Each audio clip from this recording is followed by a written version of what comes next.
Comme mentionné dans le titre, les travaux de la route nationale numéro 27 se poursuivent normalement.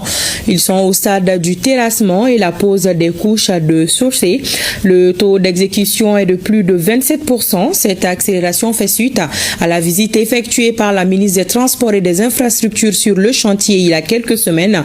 Le projet d'envergure porté par le président de la transition devra transformer le paysage urbain de Bamako. Le constat sur le terrain de Seydou Traoré et Sidiki Balou. Après une courte pause due à la crise du carburant, les travaux d'aménagement et d'élargissement du tronçon urbain de la route nationale 27 Bamako-Koulikro battent leur plein. Ce chantier de 10 km progresse au grand bonheur des habitants qui saluent la transformation de leur cadre de vie impulsé par les autorités de la transition. Nous apprécions énormément la reprise des travaux.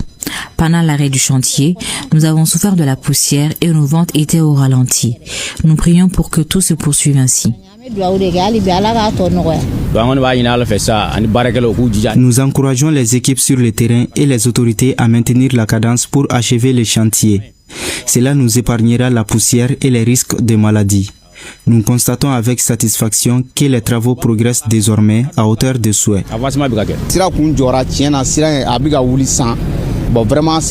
La reprise du chantier est un ouf de soulagement pour nous. Une fois achevée, cette route facilitera la vie des populations et de nous, les transporteurs.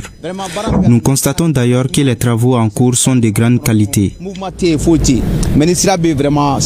Le chantier entre dans une nouvelle phase active avec les terrassements, la pose des couches de chaussée, fondations et bases, la construction de caniveaux et de dallots sous le regard satisfait des riverains. Je félicite beaucoup les pouvoirs publics. Le fait de pouvoir lancer ces grands chantiers de construction nationale, parce que ça fait partie du développement. On a l'habitude de le dire, sans route, il n'y a pratiquement pas de développement. Mais en ayant pris conscience de ce que ces routes-là, ce que ces sentiers-là auront comme impact sur l'ensemble de la population, sur la vie économique, la vie sociale, la circulation des personnes et des biens, je pense que ce sont des travaux qui sont à saluer et c'est vraiment louable.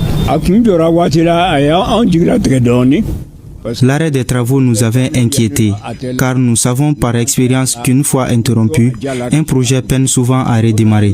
Aujourd'hui, nous sommes vraiment rassurés de voir que le chantier bat son plein.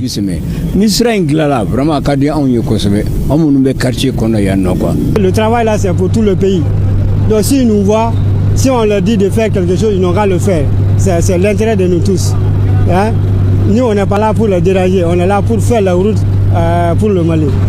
Donc ils n'auront qu'à nous écouter et on travaille ensemble. On fait les déviations. Quand on demande les déviations, il faut qu'ils passent par les déviations. Ce projet routier prévoit un élargissement en 2 fois 3 voies pour améliorer la fluidité et la sécurité des usagers. Il s'étend du carrefour du Grand Hôtel au rond-point du laboratoire central vétérinaire de Sotiba. Lancé par le président de la transition, ces travaux visent à désengorger la sortie nord-est de Bamako. Le ministre des Maliens établi à l'extérieur et de l'intégration africaine en marche d'être